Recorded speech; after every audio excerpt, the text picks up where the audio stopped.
Ayan po, nagpipinis po tayo ngayon ng hood ng Nissan Kicks. Ayan.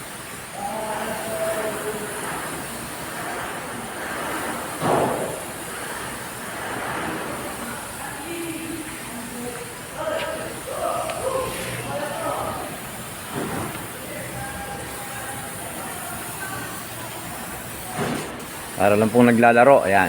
Parang napakadali. Isang araw po ako na makikita nyo nagbubuga ngayon.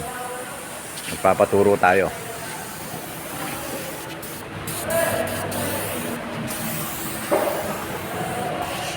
Ayan.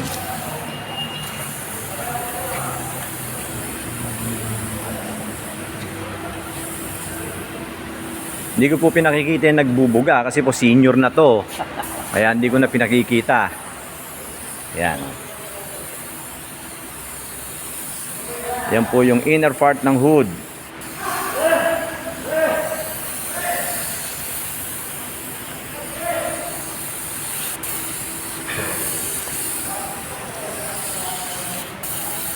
Ito po yung Nissan Terra naman. Ginagayak po natin.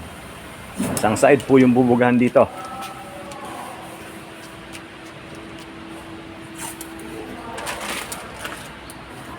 Yan, nakatape na po lahat yung internal natin. Isang side po yan. Palit fender po. Saka bumper. Yan.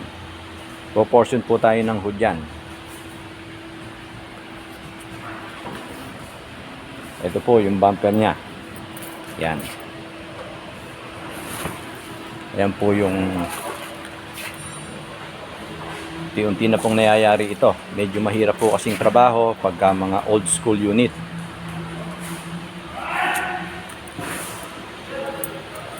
Ibagaw na po natin yung body niyan. Bukas po yung roof. Ito po yung bed nun. Ginagayak na po natin. At top coat po yan. May mga habulan pa po dyan. Yan. Sinubad po natin yan. Itong kabila po wala pa. Magandang hapon po.